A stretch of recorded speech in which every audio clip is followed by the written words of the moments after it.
Oh. This stuff is strong. Have you ever had this? I have Have not. you? Super coffee. Matthew Connor gave me one time, and then I get them every now and then. But dang, I just took a swig. Woo! Let's do this podcast. Hey, everybody, and welcome to another exciting episode of the Recovery Podcast, the award-winning recovery podcast. Get in the Herd, brought to you by the ever-loving, ever-hopeful McShin Foundation. Today, today really is a really special day because we get to have today in our studio Honesty Liller back again. She is the chief. What is it? What's chief chef and bottle washer? Is that the Yeah, term? Yeah, I wish. she's the CEO of the McShin Foundation and also a woman in long-term recovery. Mm-hmm. And honestly, you just did something. You told me you were doing something. You just did something big. It's about to happen next week. I don't remember. What did you do? I published a book. Woo! Woo! I am so excited. I know, this is super cool. Thank y'all for having me and taking the time to chat about my book. This just full disclosure, this is probably going to be a more candid conversation than I'm normally used to. With the McShin Foundation podcast, but I have a book that's coming out, so the world is going to read it anyway. So we might as well just talk about it. You know what I mean? Yeah. Um, but yeah, it's been a cool experience for sure. But if I can do it, so can you. I've been trying to get him to get his story out there as well. Ev- But Eventually, I definitely see myself down the road doing this, and especially reading your book. And because I did do it in one read, I did mm-hmm. do it in one sitting, and reading it and absorbing it. There was a lot that I already knew about you because you are very candid with your story. I think a lot, but there are some things I learned about you, and were really exciting to me. First of all, I think you mentioned Bob Marley 3 times Love in the him. book. I know, right? You quote him in the beginning. You mention him, I think, twice throughout the book, and I love that because I love Bob Marley too. What I didn't realize about you and your addiction, because you and I talked about this last year when we were getting ready, when Virginia was getting ready to legalize adult use cannabis, and you Mhm. talked very openly about having thoughts of using weed and how that was tempting you, and I get that. And reading your book, I realized just how you talking about that really was profound as a way to keep yourself in check. I Mhm. didn't realize that weed was such a big part of your story, and then reading through those beginning chapters really, put that in. It wasn't like, Mhm. "Hey, I'm going to go straight to heroin or pills or whatnot." It's like you started smoking weed pretty early on and Mhm. never let go. Yeah, So, I mean, I love smoking weed. I mean, I can't really. I'm not gonna. My name is Honesty. I can't really lie. Like starting to use at a young age. So the book is about my life. So it's about my life, childhood to kind of present day. It's a lot of lived experience with a multitude of things. But we'll talk about weed. We'll start with weed. That's cool because I said it smelled like weed a little bit when I yeah, walked I in. think It's that's this what got me. candle. Yeah. And I call it weed. I don't know, reefer, whatever the heck everybody else. I say weed. So for me, weed was just a different thing. That was the first drug I ever used, even before alcohol. I was 12 years old. I honestly remember kind of the first time I smoked weed. I was at my friend's house. We were outside. I was just like started running around like woo, like I just felt like I was on the top of the world, which is weird. Maybe it was laced with an upper, I don't know, but I loved smoking weed. I was a super super hippie chick. I loved Bob Marley from the jump, from a very young child, 12 years old. My son is 12 right now, so I consider him a child. Oh But wow. there's something about Bob Marley. I mean, obviously, the society puts Bob Marley and weed in the same category, right? But I smoked a ton of weed. Like I literally tons of weed probably. And for me, what weed did for me was an escape from the beginning. Weed was an escape from my life, my childhood stuff that you'll read about, but also just kind of like chill, not have to like really do much. As a 12-year-old, you don't have too many responsibilities. And it just kind of started on the weekends and then progressed that summer to basically every day, and then drinking, and then lots of LSD and lots of shrooms. I was going to fish shows when I was like 12 and 13. I read that. Yeah, so I didn't make it into the concert a lot of the times because I love the parking lot where you got the nitrous balloons and everything. So sometimes we didn't make it quite in, and it was just such a, because I think about it as I was writing about that part, like, in, again, my son and my daughter's 20, but really just kind of looking at Wyatt and seeing like him walk through the crowds of a fish show with weed and like grilled cheeses and brownies and everything around. And then, we called it back then, I don't know what they do, nitrous balloons were called hippie crack back then. So Hippie crack? hippie crack, yeah.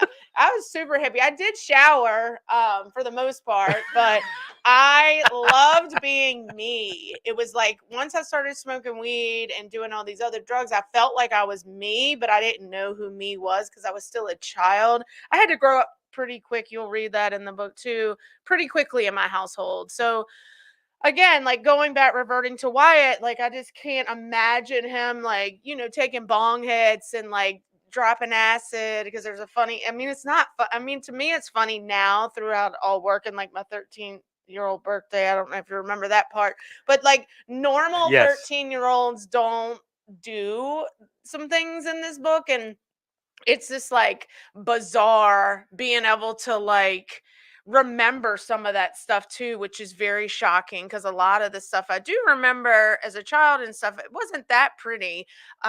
So it was a very eye-opening experience writing about, my childhood and young age. But yes, my pathway to drugs, to heroin, was weed, and that is official. And that I don't sit here and tell other people you're gonna shoot heroin if you smoke weed. That is not my jam to do, but I know that that was the first drug that was in my body, and it progressed throughout, you'll read throughout the years. But recently, yeah, like when COVID hit and stuff, we talked about this because many people always share, me and Nathan are pretty close here. And I wanted to smoke a ton of weed. I just wanted to take some bong hits or just like a big, huge blunt and like sit in my room. Well, I would have to hide, so go outside or something, and like take it and then just, eat like so much brownies and ice cream and stuff. But like for me, the blunt wouldn't be it. I would want more, and eventually, probably within days, I would do heroin because that's my drug of choice. But, I just sometimes want to, escape, even with all of these years, I just kind of want to escape, and just because these memories are like forever in our brains. Like, this is a part of our humanism. This is a part of our life. This was a lot of my life, doing these drugs, and specifically a ton of weed. And yeah, I love smoking weed. That, like, hearing you say that is bringing back, like, that's what my girlfriend and I used to do. Mm-hmm. Like, that's all we used. That's how, like, we met over like smoking weed in my truck. Mm-hmm. Like after the bar, we'd leave before everybody else, go out, smoke a ton of weed, then just go sit in my apartment, just Mm-hmm. and then eat all the. Oh my god, yeah, it's. Oh yeah, I can totally relate to all that. yeah, Yeah, for all of sure. it. And And honestly, yeah. like, since they've legalized weed, I'm like, I'm like, maybe, but, and then I'm like, no, I can't do that. I just can't, because Yeah. it leads down a Yeah. bad road, a very bad road. Well, and I think recovery teaches us, to talk about that stuff. So there's Yeah. been a bunch of times in my recovery after a decade that I wanted to use more. Again, it's like escaping my reality. And that's what drugs does for us, is we escape reality. Point blank, whether it's legalized or not. These are my personal and professional opinions. Legalized or not, it's still you're escaping your reality because you're not coherent to your surroundings around you. Yeah. And like for me, even if it's legal and getting the card or whatever may be, it's like I don't like I really value my surroundings and what is going on, because so 14 years of my life, I didn't know. I thought you don't know what's going on completely around you when you're on drugs. You just don't. I mean, other people may have different opinions. I know for me, like I'm not 100% present being the human I am with a drug in my system. Yeah. So it's like legal schmeagle. Like so is alcohol, whatever. If I wanted to go do dope, I'd go do that too. Like even if, Right. because it's, even if it's not legal, the reality of it is like smoking weed for me will end up losing my family, losing this job, losing my career and everything that I've worked really hard on. But it's people like Nathan and, the other people in my life, specifically a lot of women, that are in my life I talk to. And my husband's in recovery, so we talk about stuff all the time. He's like, he knows, because we use together, and that's in the book too, but he knows that I'm not going to stop at weed. So just the shame and guilt of it all, too, of like, man, I don't know. And I don't really want to like go into a store and buy a bong. Like I'm just a different person. Like it's just weird, Can it's I just, see that water pipe real quick? I know. I remember back in the day, I'll be like, can I get a bong or a bowl? And they're like, it used to be so hush hush, like at the stores, and you weren't allowed to say bong and pipe or whatever. And I was young and, I didn't get high. So I was like, can I get a bong? And they're like looking at, but now they're like, bong, whatever. Oh yeah, everywhere. there's signs. Yeah. But Bob Marley, really quick, because I had a tangent on the weed. Y'all got me thinking about weed. But Bob Marley does something way more to me or for me than weed does. He is such a was a peaceful human, and I still rock it to this day. He is my favorite of all time. Anyone that knows me, and it's just I wish a lot of people had a little Bob Marley, the spirit of him in our world, because he was just, all he wanted was peace, in his community, and advocating for the humans that were around him, and those of color as well. The ones in his like people in his neighborhood, like kind of what we do here at McShin. Is Bob Marley in the 27 Club? What does that mean? That he died when he was 27. Yeah. I don't know his death. I know he was super young. Yeah. But I don't. That is something I don't know, and I can admit when I don't know. We can Google that another time. But anyway, he rocks. Yeah. I love him. And well, you do have a lot of music going through the book, and I didn't realize you were named after that Billy Joel song. When I read that, I know the song, and it's funny because I probably haven't heard it in decades until today. Or hadn't heard it in decades. But when I read that, I immediately heard the song in my head. Honesty. Is it depressing ass song? It is a bit depressing. I looked at the lyrics. I tell my daddy. I don't know what song. It's a Billy Joel song called Google Honesty. It. It's depressing. It's on his second album. It's from 1979 or 8 or something like that. It's old. Yeah. I mean, yeah. My daddy named me and my sister, so Harmony, Honesty, and Zen. Harmony. Harmony's Elton John. Don't you have Faith? No Faith. Destiny is my daughter. Uh-huh. Anywho, this song is a little depressing, but my daddy named all three of us girls, and we didn't have middle names. Now I do. I have my maiden name as my middle name, but it's like such a lonely word. I was like, Daddy, no wonder I got addicted to drugs. I mean, from the jump, you got this depressing ass song I'm named after. But no, I love it. It's beautiful. I'm literally a spiritual principal. But it's just cool. I don't know. I think God has a plan for all of us, and I think for me that this name is just who I am, and I'm not a perfect person, but I feel like I'm pretty honest for sure. So well, you paint a very vivid image of your using. And I will go back to that 13th birthday because I do remember what you said. And you, if I recall correctly, you were with people and you got dropped off at the house to your own birthday party at 13. And somebody said to you, "Hey, open your mouth." And they put acid in your mouth. And then you proceeded to watch, I think it was Strawberry Shortcake's face melting with the ice cream in the bowl. Yes. And that's yeah, you got to read this. It's an incredible. First of all, it's an incredible image. It's also amazing to me that you were able to do this in front of your family at 13, and because you're very close to your family, and I think at the time, reading your story and how your mom and dad were. Was this before they got separated? Yes, before. Before they were separated, but they were already mentally separated at this Correct. point. Yeah, pretty much. So yeah, it's radical, man. I can't even believe that again, writing this book, and I suggest everyone to do it because everyone has a story to tell, but like writing this stuff down and remembering bits and pieces, because this is not my whole story. This is what, and I have a full disclosure in the front. This is what I remember, because again, you do lots of drugs, you don't remember everything. But these are like vivid things, I guess, that my brain has healed throughout this recovery process that I really remember that stood out to me. And that was one of the stories. And I can physically see the minivan. I can see all of it as I'm physically saying it. And that was, it was really interesting. And yeah, and I mean, I hid my drug use for 5 years. So for 5 years, I used drugs, and I hid it from my family until I overdosed. And then I was underage, so they have to call your mommy and daddy when you 17. overdose. Yeah, at 17. So that's kind of when they found out I was using. They found had this sweet ass glass snake bowl, and you like it was so sweet. I got it at a fish show. And Of course. but anyway, and they took that from me. And I remember exactly what that looked like right now, like it was in front of me. Like, so there's very, again, like vivid memories. But yeah, I did not live a life of a typical teenager. I just didn't.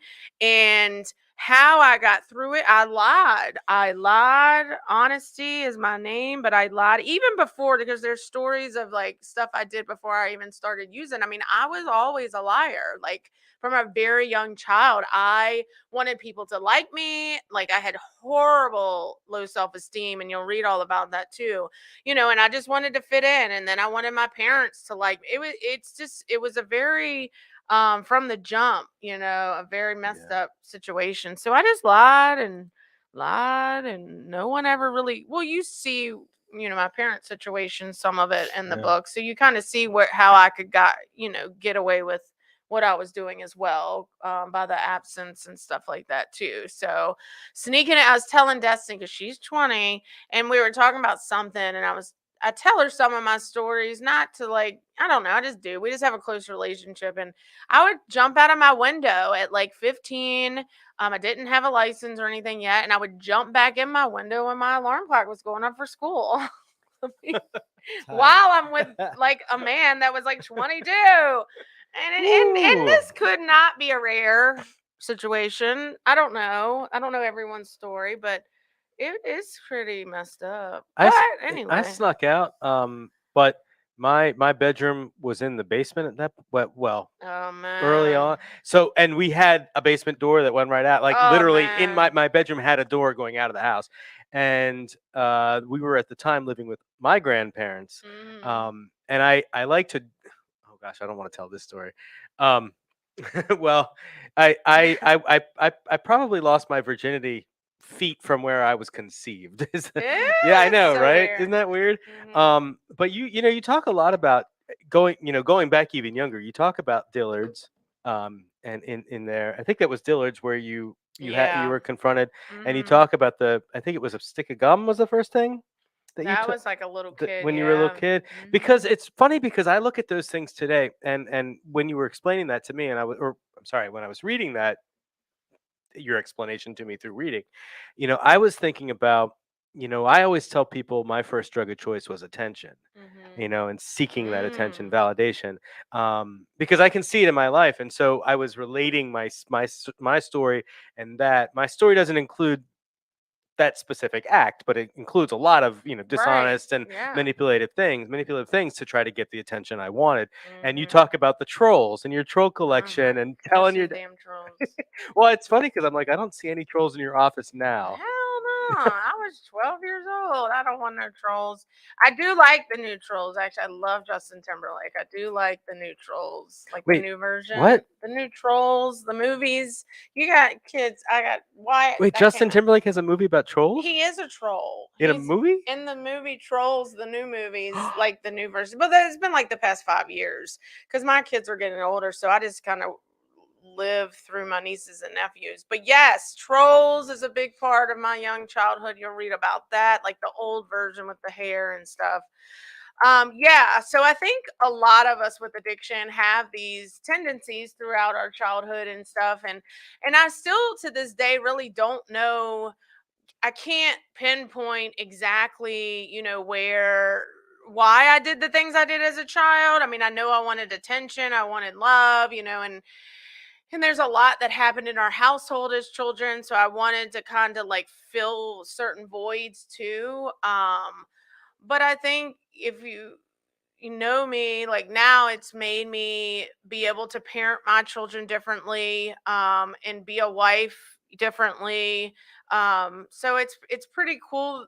Even though some of the stuff is traumatic, I think the trauma makes us stronger and makes us kind of develop into a different human than we were taught to be, I guess, or how we were raised. And I love my parents. Don't even get me. I mean, I love them. They made me, they support me. They love my recovery. They support my children, all of that. It's just they were going through their own stuff, and it just happened to be when we were children. So it is what it is, and you just kind of got to grow from it. Like I say in the beginning of the book, you either sit in it and have a miserable life, or you grow from it, learn from it, and move your ass on. So Yeah. that's all you can do. You talk about you talk a lot. You share a lot of your using stories, and not in a glamorous Yeah. way. It's a It's very kind of funny, really. some of it's funny. I mean, Yeah. and very relatable. I mean, I look at the humor in my own stories too. It's Sure. like I'm not. It is what it is, and but you bring up you bring up a few things. You already mentioned your first overdose. Was that an only overdose? It's the only overdose in Yeah, the book that's the anyway. only overdose And- I ever like actually needed Narcan. So yeah. Well, there's a really I love the story that you tell about that because you set it up earlier in the book about your friend, and I think you refer to her as Trick. I think, That's yeah, her name. Well, that's not her biological, but yeah, but that's her that's name. her name. Yeah, Yeah, okay. that's what I call her. How about that? And well, I know this was they were wait, I kids. gotta remember this was 25 years ago. So a trick was not a trick back then. Okay, so that was her nickname. It wasn't well.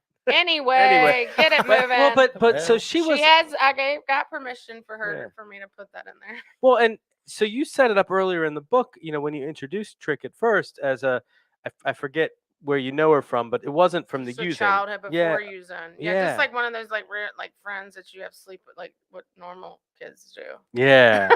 And at the time when you were overdosing, you were with I think you mentioned you're with people who uh, are on probation and don't want to make the Mhm. phone call. What did they say? What did you say? They were walking you around the party, dragging Dragging me. you around the party and then left you behind the house or something. They didn't leave me. They just didn't know what to do. Really, this Yeah. is again, this everyone telling me that after the fact because um, oh Lord, since I that comment blew my mind. Oh my gosh, I can't even see him saying something like that. All right, they just drug me around, and I don't know what really Jimmy. happened because I was obviously incoherent and not alive, really. So just like they said, I swallowed my tongue, just all kinds of stuff you do when you overdose. So they didn't want to. It was a lot of different. As the advocacy piece, laws were a lot different back then. That was 25 whatever years ago. So no one was calling 911 for an overdose because they didn't want to go back to jail. But you had the presence of mind of calling Trick, Yeah, and she came and she was like, "F this! I'm calling 911 to get you help." yeah. Yeah, and that's pretty awesome. Guardian angel. And the book is a lot of guardian angels. Like, to be honest with you, it's unreal. Read even if I didn't know me, which I kind of do. Reading this book, it's like what um what how is this chick even, like, no criminal charges, no, I don't know, no, a lot. It amazes me, and I believe 100% that I have guardian angels. I Mhm. believe in spirit. We were just talking about that. I believe in a spiritual presence. I believe in God. I believe what that means to me, not someone telling me what that means. Like, I believe in all of that stuff. So I believe, like, the stuff that I went through and the people that helped me through that and the reasons I, didn't get caught, with some of these stories and stuff is because I could be here today, and help women and men, but specifically women here at the McShin Foundation. Well, and I love that. And you go from there, and you talk about.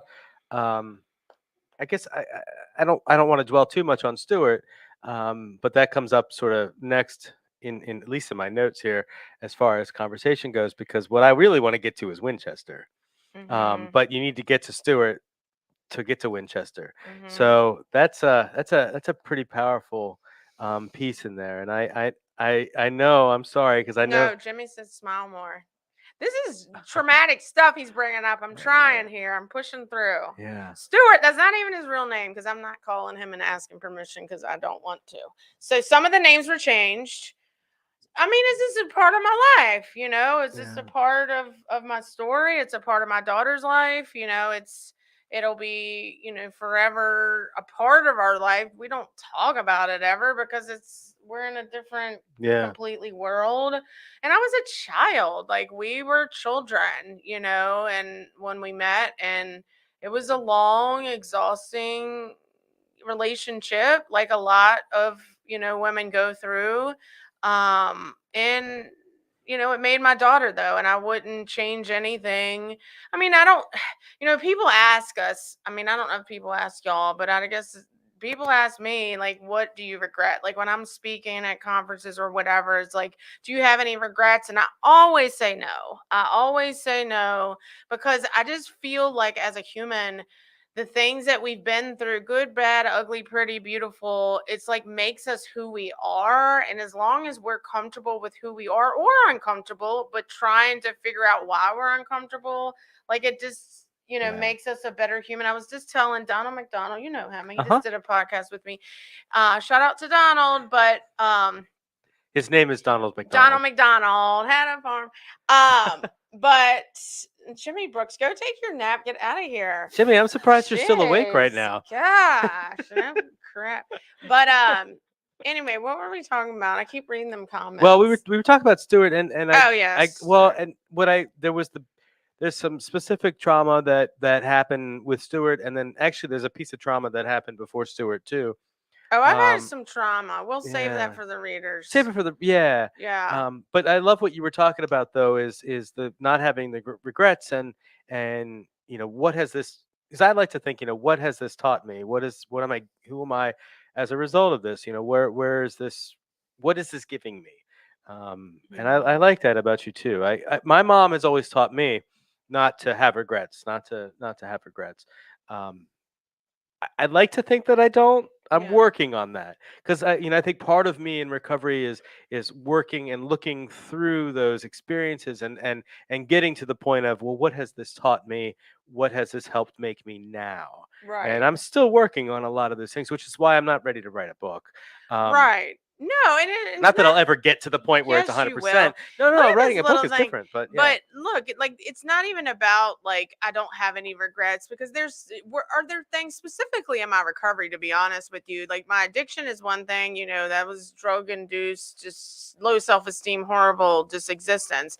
But like in recovery, there's things that I wish I probably should have handled differently or said differently, but that's like, or the whole spiritual part of recovery is like, we're human. I'm human. Just because I wrote a book doesn't make me any better than anyone else. Just because I went through all of this stuff doesn't make me different or better than anyone else. But it definitely like makes me, like when I do have things, or like do something, that I say something like I told you that I said at the dentist the other day, and I had to apologize to the lady because I was going through financial woes and freaking out. It's like, so like I guess regret is just, I just don't like that word. I think it was more of like, I know I'm inhuman, sometimes, and it's like is that not a word? No. Oh. I was trying to signal to him that we won't bother taking a break. Nah. Oh No, no, we don't need let's to take roll, a break. because we can do this. Yeah. Would be a quick read, quick podcast. Okay. So I know I make mistakes though. Like I know I say the wrong things. I know my thoughts are, you have no idea. But luckily for me, I have have an awesome support group that I can tell them my thoughts and kind of talk things out. So it's really cool to be able to like be honest with my girls in here, and they all get shout outs throughout the book and in the back. I have some strong women in my life that support me no matter what. They'll give it to me like it is, and I can talk to them about a lot of things. And my husband, yeah. So not that I don't have any regrets, because I have challenges that my mouth gets me into, and also my brain. That is an amazing way to put that, by Yeah. the way. Challenges my mouth gets me into. Yes, I Yeah. love feel that. Yeah. No, So no regrets. yeah. I Oh, was God. just thinking that. No I know. regrets. Hey, no, my daughter, her first tattoo. I think my husband sent that to the guy with the no regrets on his neck. I know, she got her first tattoo, and that's what Adam wrote back in the group chat. I was like, oh my gosh, it's a trip.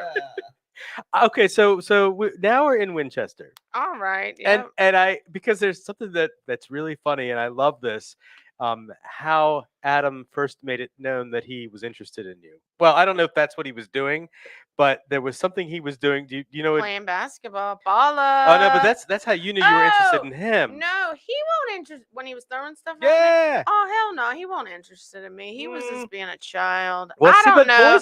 boys do that though. That's know what we do when we're interested in people. Right, but I am pissing myself drooling. So I don't think I peed on their couch, but I did pee myself. She told me afterwards. I was a zombie. I did one of those rapid detoxes, like 4 days, but Sorry. Stuart was bringing me drugs the whole time, so I was doing heroin with all the benzos too. So my brain, like, yeah, I do not recommend it because you could probably die, but my brain malfunctioned, and I turned into like this zombie thing for like 2 days. So my parents put me in the car and dropped me off at Edge Hill in Winchester. And I woke up. Well, I walked around. I was Walking Dead, I think I referred Yeah, to. you did. Yeah, I love The Walking Dead too. Hey, it comes on this Sunday. That's just still on the air. Yes, it is. Wow. It's great. Anyway, it's what we do. I mean, sometimes maybe we don't. I did. And he was mean and was throwing paper balls at me while I was drooling on myself. But yeah, but y'all will read all about that. And then now look, we've been together a long time, 16 years, I think now. So that was 16 years ago. Wow. Yeah. Yeah. And then I woke up, even though I was moving around and doing things. And I watched him play basketball, and I fell in lust. I didn't fall in love. I fell in lust immediately. Because I was with Stuart for a long time, 6 years. And so, like that rehab, romance. I don't know if you know. I mean, I guess y'all know. I've been working here. I see it all the time, and it's like, just that new, I wasn't drug free because I was on a bunch of detox meds, but, I was just like, I don't know. I broke up with Stuart over the payphone and walked outside, and something about Adam playing basketball I fell in love with. I mean, it just lust. It was definitely lust, not love at first. But anyway, so yeah, and then we go through a lot of stuff in the book that you can read. Well, yeah, I'm not talking about. I don't want to cry. That Okay. was a lot of that's a little. I mean, I'm obviously open. It's in a book. It's on Amazon, so the world can buy it. Please go do so, and you can just Google it on Amazon, or you can put a link. But it is on pre-sale right now. I put a link in the chat. Okay, cool. Thanks. Pre-sale right now, but I've had and I've done stuff too. Like, I think really, getting this out there, my goal is also, the biggest goal is to help women. I mean, that's just the given, because I'm a mom, I'm a wife, I'm a female entrepreneur, I'm a female author, and I'm a female CEO of a multi-million-dollar nonprofit that saved my life. And there's so many things that women can get that's not just from the addiction recovery part of my story. There's so many things that I've achieved that I had no intention of doing in the beginning, nor did I think I was smart enough to do so. And that's in here too. And but the other goal, I was telling him too a minute ago, like, this was such a healing process for me, because I've been through a lot of stuff in recovery too. That was no fault of my own, but I learned what was my role in some of the situations that I wrote about too. And then I had like I keep calling it, it's more of like an unspiritual awakening about 3 years ago. And I was just an unhappy human in a multitude of levels. And I had to change a lot of things about my recovery and my marriage and just a bunch of stuff that Adam and I have worked through. And now we rock and life is amazing. But I think it's like teaches people too that they can go through stuff and get out if they need to, or really, really dive in and work on some very intimate, deep level core stuff. Because, especially the marriage piece, like you'll read it, like I didn't have a great role model setting for a healthy marriage as a child. And really, I had like, TV to kind of try to show me that in movies and stuff. And Adam and I have been through a lot of stuff in 16 years, like some heavy, heavy stuff and beautiful stuff too. But like we got to work through all of that together. Mm. So we went to, you'll see, I'm a component to marriage therapy no matter what. I think that definitely saved, not, I don't want to even say save, but it definitely helped heal some things in our marriage and our childhood traumas on both ends. And made us like, look, man, and I call everyone man, FYI. So that's just how I talk. But, you know, I'm here to try to be the happiest person and the best life I possibly can. Like, we're surrounded by death around here. Yeah. It's like while I'm living on this planet, I don't know where I go. I mean, hopefully a beautiful pink location when I pass away is my vision of that. But it is my role to be the best honesty I can. And if that includes marriage therapy, if that includes switching sponsors, if that includes getting more honest with myself, being more humble, being more vulnerable, then that's what I have to do. And if people judge me for it, you know me. I don't. Well, that's a real strong theme throughout the book, especially when we Yeah. get to the recovery piece. The recognizing that you need help Yeah. and pausing, and you talk about that with the marriage counseling. You talk about that with the uh, I guess I don't want to call it couples counseling, but the counseling you did with John, Uh, and no, it's couples. yeah, it is couples. We've I been know. together 14 years. I tell Yeah, people we're a couple. and you were, I think, Not a weird like thing, not a but weird, we yeah. are. No, and you talk about the conversations that you had with Carol around those some of the marriage issues at one point too, Mhm. and the common theme that is the being willing to ask for help and Mhm. taking that help, being vulnerable, like you just said, and it comes through. And I'm so encouraged by reading this because there weren't a lot of things in there that I didn't already know from your story. I mean, certainly some things that I wasn't as aware of, but what I love is that, like, while yes, some of that was a surprise, nothing about that was like a shocker. And I mean that in the best possible way, because it's just how you live your life is such a is such an inspiration to so many, and it's so inspiring to me because you're you, and you're the you. I mean, but it's like that makes No, sense. I get it. No, You're and just you so know I like because we're yeah. so close. There's definitely some shockers up in here for people that, Yeah. church members beware. You're Well, gonna need to pray for me. but But you've told a lot of your pieces yeah, of story in yeah, many different meetings, and I've gathered stuff. I mean, yes, there's yeah, stuff that'll shock people for sure, but nothing about it shocks me, just because I've heard most of that, and yeah. in hearing more in context, especially the younger stuff. But I love what you were talking about. At the end of the book, you're talking about what recovery is for you now. I mean, it gets to the very, very end. You're talking about COVID and that, and the last couple of years. You did mention the 3 years. The last 3 years. There was something that you mentioned that maybe I read and I glanced over and I went, well, wait a second, and it didn't. I didn't get into a. It hit me, and then I didn't process it until, like, right now. I'm sitting here thinking about it. You were talking about getting sort of, I'm going to use the word malaise. You don't use the word in Malay. Oh, I don't remember what word you used, but at that point where you're sort of looking around you and everybody's dying and blah blah blah, and it's sort of like that a funk, you know, Mhm. and maybe I guess that's kind of where COVID and everything kind of jumped in, and so everything got pushed into well, we have to recover from everything all over again. And it's something that someone like me, who's fresh, or at least fresher, in recovery, and still taking these hits hard. Not as hard. I mean, and then I get mad at myself for not taking things as hard. We lose friends in recovery. And we talk. As I was reading about your house, because you still live in the same home, the first home you bought. You know this, of course. I The ain't first going home you nowhere. I bought. hate moving. I was thinking about Brian and painting the I door. know my door. I know. Well, he painted the whole porch, The whole but the yeah. door is like gorgeous. I know. And it's these we lose so many good people Yeah. to this disease, and the fact that we still get up, we still suit up, we still show up. It's inspiring to see people, like Moses, who just got 40 years, who still comes in and does 40, this, yeah. or John, who's about to have 40 I years, God know. willing, and the creek don't rise, right?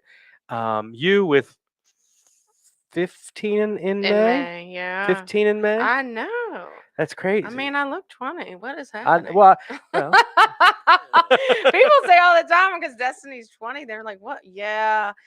I know, and I think like the biggest thing for me about the death and stuff, and in someone new, like just hold on, like in it's just different now. The past like 5, 6, 7 years, there's so much death. Like towards the beginning of me working here and being in early recovery was not as much death as it has been with the fentanyl and everything now. So, but it does take a toll on you, and it also, like, I've gone in peaks and valleys of like my grieving process for the humans that we serve, but then we get close to, and then like the hardest one was probably when Wyatt, my son got close to someone that was like him, a baseball player and everything, and it really crushed him, and like I had to like Adam and I, oh yeah, it was devastating, and he's greatly missed. And then when Wyatt took it so hard, like Adam and I had to reevaluate like Wyatt coming up here, and stuff like that. So that was a couple years ago. And, we keep it, I'm a real model, not role model in my house. So we keep it real. We have real issues. We talk about not everything. Some stuff I don't want to hear from my daughter, but we do talk about a lot of stuff. And, I think the biggest thing is like, you're gonna go through, if you have a heart, you're gonna go through so many different funks with this whole death thing, and really with this whole life thing, because I don't really know of anyone in my life that has had a perfect life, happy, joyous, and just wonderful throughout their whole recovery or their addiction or childhood or anything. You can be, but I just don't believe that things aren't going to happen to you, I guess. And like for that piece, and I know me and you have talked about it a lot, it's like, I mean, my grandpa just died. My grandpa died on my husband's birthday 2 days ago. And it's like, one sister can cry it all out. I am just more of processing my feelings. And unfortunately, what I know is like, it does, and I don't know if I need some grief therapy, maybe, and that was verbally, but I get numb to it. Like I'm gonna cry, I know, because I'm a crier, but it's also like I'm so used, it's sad to say, but I'm so used to death that it's like, okay, what do we need to do? Like I go into, what do you need? This, we cleaned out his apartment yesterday. McShin guys helped. Like what is my role? How can I help? Is normally it. But there's many a times I cry. Ask my husband. I cry my eyes out. I eat tons of ice cream. Like that's how I kind of cope. I'll go for a run.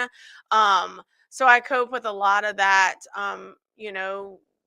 Death or grieving process. But I think every human has a different grieving process. I'm not here to say whose is right or whose is wrong. I know what mine is, and it all just depends on the situation or how close I was with the person, or just you just get so frustrated working in this field, and so many people are dying, and it's like it's very frustrating. So a lot of anger comes out for me too.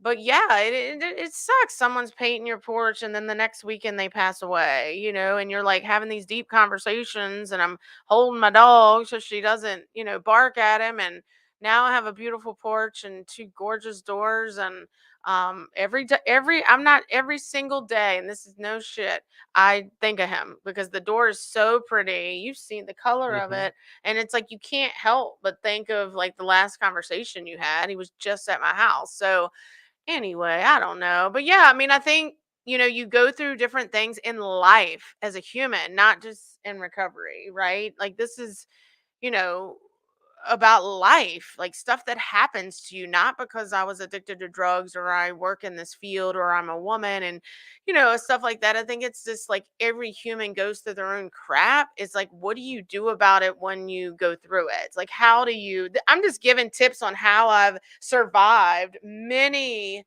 of things and beautiful things too. Like, how do you get through those things and how do you learn from those things? And it's I just keep to super simple read. I've already got, there's going to be trolls out there. There's going to be people calling me, names and stuff. So I got awesome support. Like that's the biggest thing. I have so many amazing people in my life that can help me and guide me and, tell me when to shut the hell up and just eat your ice cream, or whatever, I have all those people, and that's what I encourage everybody to get, like those people that really know you and the people that you can really trust and really gives, because there's some deep stuff in here I've been through that just are just crazy. I don't know. Yeah.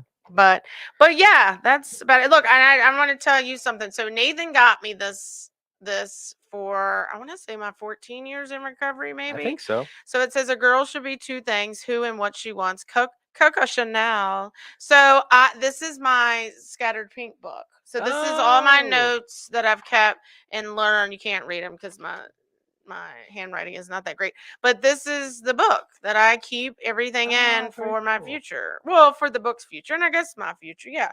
So this is everything. I use this notebook that you gave me. Well, my last question for you, because we're Yeah, at 47, right? okay. I'm Beyond what you good. want, Let's go. but my last question for you, because before we get to that though, if you're watching or listening and you can't see the link or whatever, you can go to Amazon.com and do a search for Scattered Pink. It is the book is Scattered Pink, a Diary of a Woman in Recovery by Honesty Liller. You can find it now. You can pre-order. It will be shipping on February 22nd, 2022. Yeah, 2/22/22, and then the ebook will be out a little sooner, hopefully. But follow me on social media. I'm on Instagram at Diary of a Woman. Just Diary of a Woman in Recovery is my Insta handle. But I do need as many people as possible to purchase it's going to be 99 cents for 2/22/22, the ebook, and write a review. So hopefully a nice one. If you don't like me, don't do that. Because I need as many reviews as I can that first week, specifically the day that it comes out. So 2/22/22, it's 99 cents. If you need $1, let me know. But hopefully you can do that 99 cents on 2/22/22, and just follow me on social media for more updates. But yeah, and then we're going to get them in the jails because we're in 3 jail programs. So I am personally purchasing those books for the jails. So I'm going to donate them myself. So hopefully Cricket can get it approved in the 3 jails. So I'm going to purchase 100 books myself, and I want them to go to the McShin jail programs. So we'll have a book signing here too. So follow McShin. Well, you're following McShin because you're watching the podcast. So, but we're gonna have. I wanted. Obviously, this is my home, and this is. I wouldn't be alive if it wasn't for McShin. So I'm gonna have my first book signing here. Well, in that case, I actually don't have know 2 what- questions then. Okay. First question. Yes, you can borrow $1. No. Well, all right, 3 questions then. I'm not borrowing. I'll want. give you $1. Damn it. Who are you going to get to do the voice read of the Amazon the audiobook? Oh, do you get people? I thought I did it myself. Oh no, you can sure do it. Oh. Morgan Freeman. Oh my gosh. No, I was actually like Drew thinking Barrymore. RuPaul. Oh, I Ooh, love love Drewberry RuPaul. Hall. Drewberry. No, I said I'm not Drewberry there Hall. yet. I'm gonna have the ebook and the paperback. Paperback because again I want them to go into Yeah. jails. And I have not. I do have the ISBN for the audiobook, but I have not even. This is again. I'm a mom, a wife, I'm a full-time job. Like this has kind of been my at night weekends typing and editing and Zooms and oh my gosh, it's beautiful, but it's a hard work. But I'm happy to help anyone out there that just give you guidance on how I did it. If I can do it, you can do it too. It takes time, and that's what I had to learn from the beginning. I don't know. Audiobook is on pause, but Okay. maybe. Well, then what? My last question. What is the next chapter? Of my life. Yeah. Um, Yeah. everyone's asking me that too. What's Yeah. next? And I see that on like a lot of talk shows, like what's next. I just feel like as long as I'm living a beautiful life, scattered in pink. I don't know what's next. I can't predict. I can work hard for some goals and ambitions.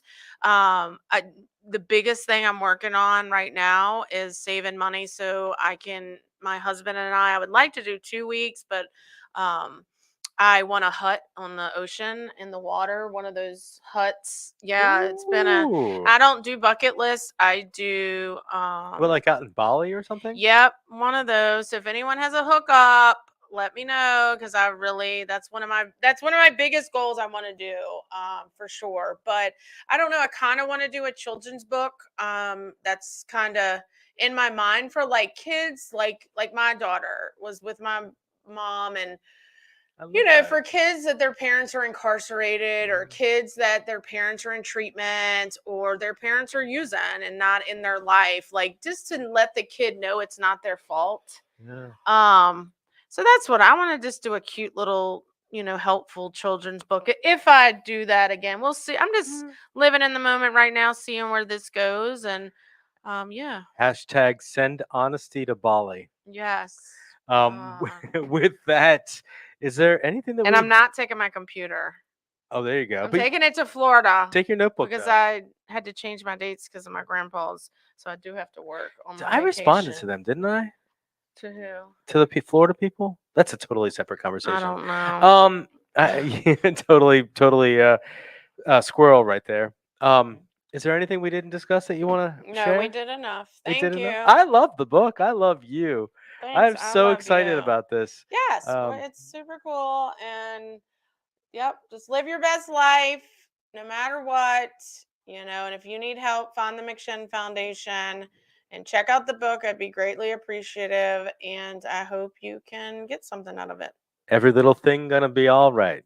That's right, Bob. Oh, that's right, Bob. And there's one last comment. Do we want to look at it before we go? What? I don't know. Cecilia.